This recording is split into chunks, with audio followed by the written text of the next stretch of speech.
Welcome back, guys, to another video. And in this video, it's all about marriage, and we're only going to be talking about a specific part of marriage. Well, actually, we're going to be talking about marriage, but also like what happens in dating as well. And obviously, as you can see on the title, it says sex before marriage. Is it okay? Absolutely not. Like, no, it is not okay. And I'm about to explain to you why. And all of this is explained in 1 Corinthians chapter 7. Literally, chapter 7, chapter 8. Literally, Paul talks about marriage. It's a big one. And sex before marriage and all this stuff. And I'm going to add a few more other details that, the book of the Bible is talking about, but I'm going to add more of my kind of like commentary and letting you guys know what I'm actually talking about and why it's not okay. And the age difference between who you should be dating and what's appropriate and what's not. Obviously, we need to know about this type of stuff. If you are not married or anything, this video is for you. If you are married, it's really not for you, because I'm just talking about like before marriage, actually, and like the bond and the type of things that you're supposed to be doing before marriage to see if you are compatible, or if this is like a godly marriage as well. Like it does say in the Bible that you get to pick your spouse as long as they are a believer. If you're a believer, you gotta pick someone who's a believer. If you're not a believer, do not pick someone who's not a believer. That's just not how it's supposed to be, because it causes complications in your marriage or in dating in general. And if it leads to marriage, I don't know why you're doing that in the first place. Hopefully that person who is a believer can bring you to God, something like that. But again, it is better for you to date someone who is a believer because you are a believer. If you're not a believer, then I guess date someone who's not a believer. Like, it really doesn't matter.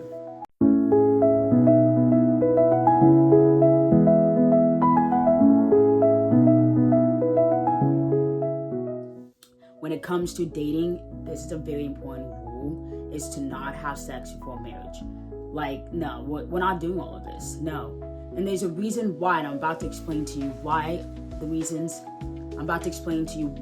is important not to have sex before marriage.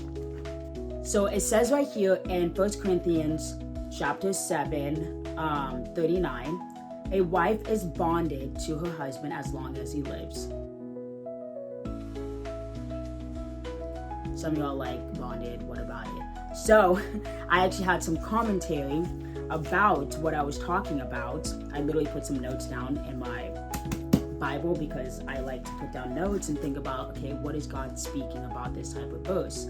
And in this verse, God is literally saying that having sex before marriage is bad because it creates a soul tie that is only meant for you and the one that God brings to you. That creates a bond between you two. When it says right here, a wife is bonded together with her husband for the rest of his life until he dies, she's free to marry someone else, or he's free to marry someone else after the person dies, only after the person dies, or if the person is being unfaithful, as in like going around having sex with other people, then you can get divorced and move on to like date someone else, or marry someone else. But when you are in marriage, you are bonded. So if you're having sex before marriage, or if you're not, or like that person is not meant for you, and you're over here like showing what your body looks like your naked body towards someone else, it does cause problems. And the reason why is that your two souls are literally tied. Like it literally says all the way to like Genesis that you're united into one flesh. I'm finding it. So like the way you guys are bonded, like all the way back to Genesis, when a man, like literally a woman was made from a man's bone, like from the rib. This one is bone from my bone, and from flesh from my flesh. She'll be called woman because she was taken from the man. That's why it's called woman, because you guys are literally connected. You're trying to find your missing rib, and that is from the man, and that's the man that God will bring to you. Is like, oh, that's my man, he's my missing rib. So obviously, if like it's a little weird, but if he has a missing rib and you're the one who has the rib, you're obviously connected for a reason. Like you guys are literally meant to be together. Like your souls are supposed to be together. So it creates a problem when you date someone, or not date someone, when you have sex with someone who's not actually meant for you. You've created some type of like soul tie that like now it's hard to like walk away from this person. If you ever noticed that like you probably kept going back to this person multiple times, or you're obsessed with this person to the point that like you try to make up lies about the other person. Like, let's say a new person comes in and they're like, oh, like, he's my man, like, God has told me this, and like, I've had dreams, or God has told me like multiple times, whatever, it doesn't matter. And that person like becomes your friend, whatever. I hope not, but whatever. And that person, like, now you have become so obsessed that you're like annoyed that that person like is saying that that person's your man, because she probably is. You can't get mad at the fact that the person you are having sex with is actually meant for someone else. So he was never meant for you. She was never meant for you in the first place. You yourself decided it was a good idea to go date or go have sex with someone else who was not meant for God, who was not brought from God. If you wait and be patient, like the rest of us who are waiting and being patient and waiting for God, and this is not speaking on me, but I'm like talking about people who like I know who have done this before. If you wait and be patient, God will bring you someone, and it'll be completely worth it. People are like having bad relationships, toxic relationship, because they realize, or they don't realize, that they created a soul tie, that now you're obsessed with this person, now you can't even let go. While in marriage, if you have sex with that person, you can't let go, which is a good thing, because you guys are meant for each other in the first place. You guys were like brought together by God. Or you guys got yourself together and God like helped you out and were like, yeah, this person's right for you, and you picked the right person. But that doesn't always happen to everyone. People just like to choose their own life and choose their own destiny and what they want to do in their life. And it's not a good thing, because then they realize that, oh, I'm in a really toxic relationship. Like, this is not a relationship I want to be in. And the person who God is bringing to you is the right person for you. Like, a relationship shouldn't be hard, actually. Some people like, a relationship is really difficult. But like, to be honest, a relationship should never be hard. Life is hard. The life that comes to you is hard. Having to navigate that with a relationship or with someone else who's in your life now. Like dealing with money together, dealing with a baby together, dealing with marriage together.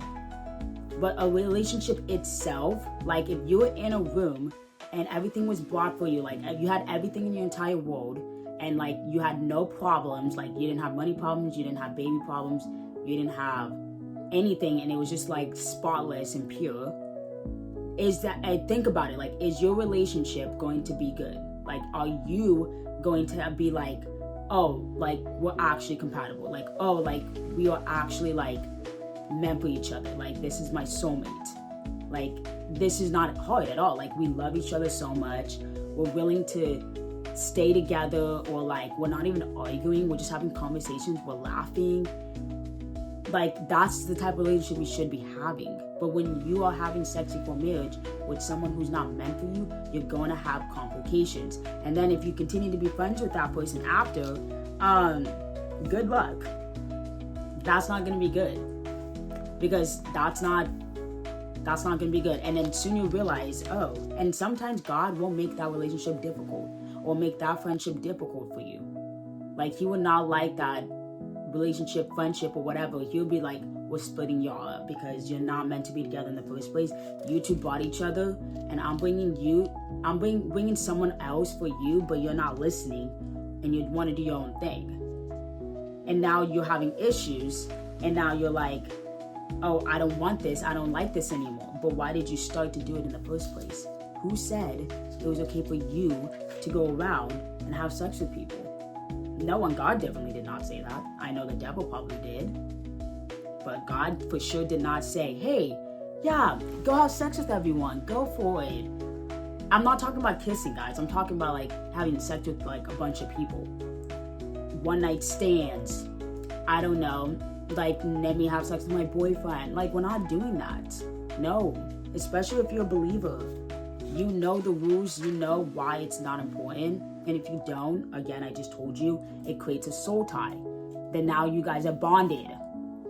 And it's not a good bond. It's actually a very bad bond. And now you can't let go of each other, and you're just gonna keep having this really bad toxic relationship for years. Like, I know people who dated someone for 2 years, or even celebrities who dated someone for 7 years and they were never the one for them at all. And then literally the next relationship they get into, they get married within a year. Or they start dating right away and they get engaged within 6 months. That's probably because that relationship was meant for them. Those people were meant for each other, but the relationship before, or the friendship before you had, was not the one. That's why you were having issues.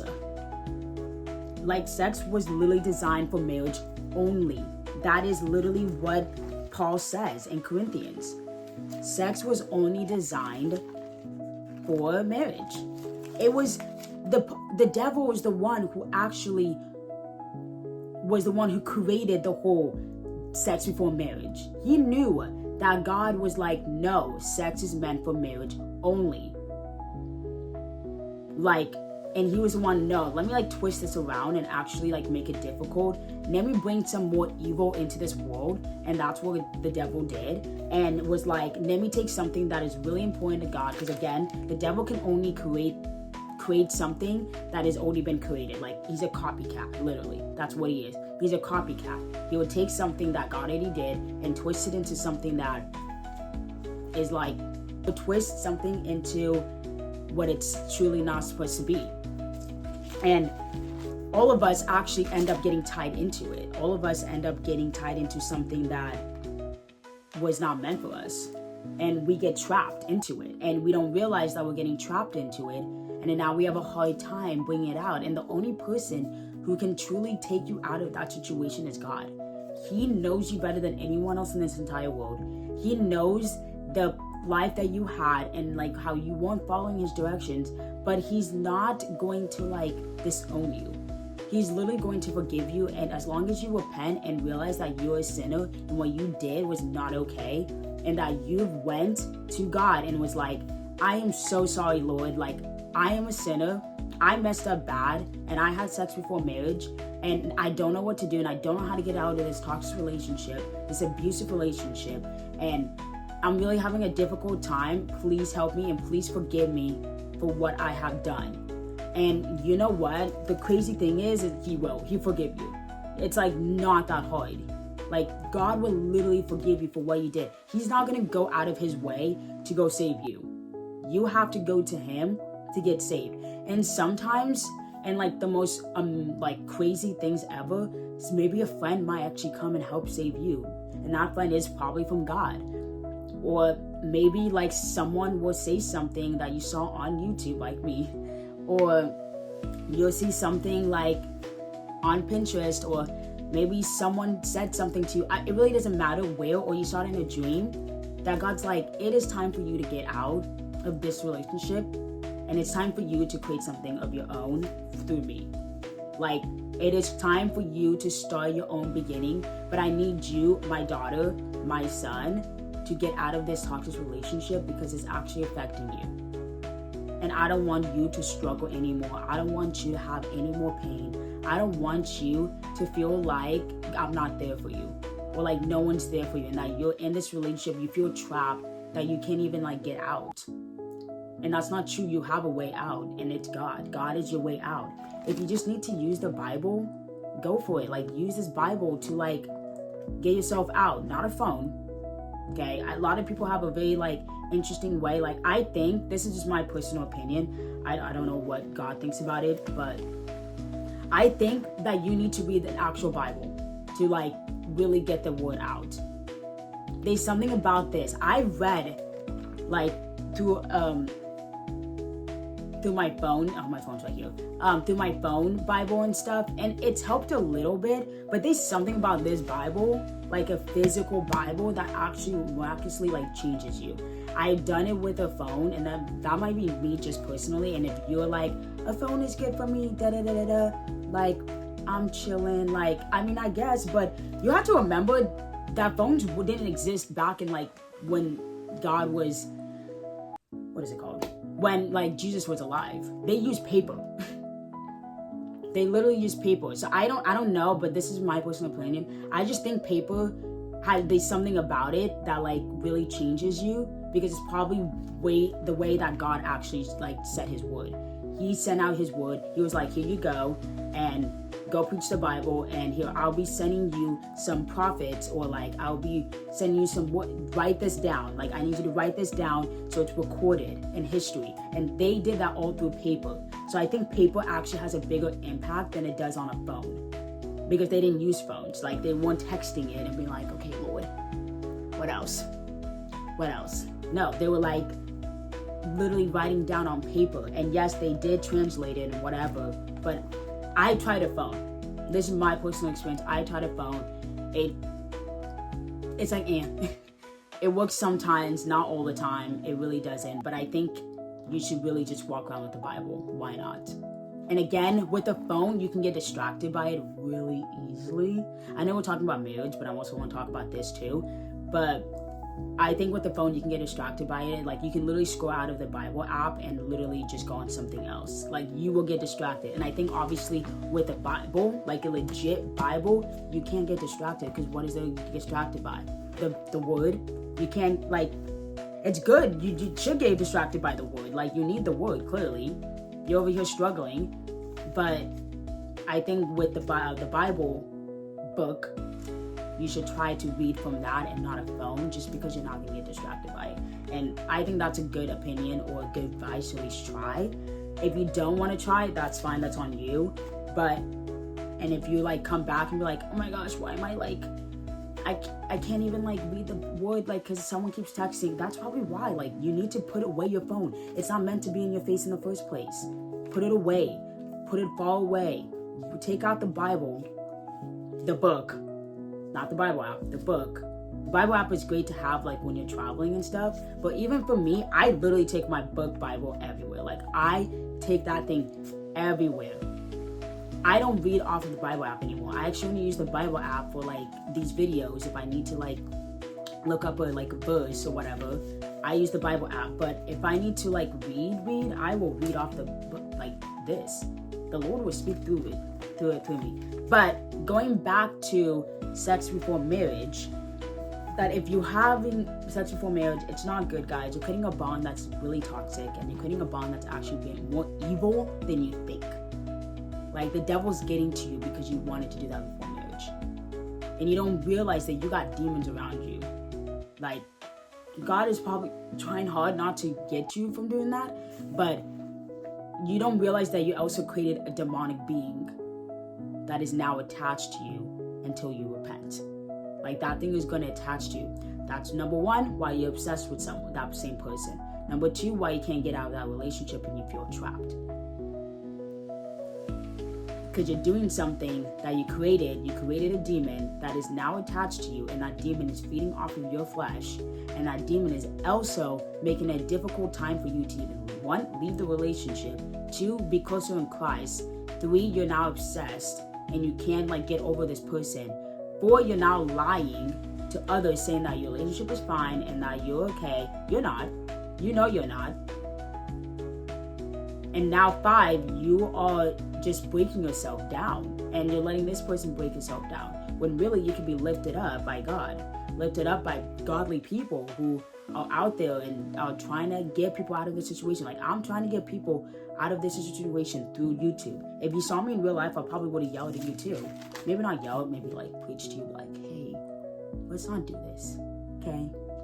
Let's try to like not have sex before marriage. Because why? What makes you think that was a good idea? I know that person looks cute. I know that person looks hot.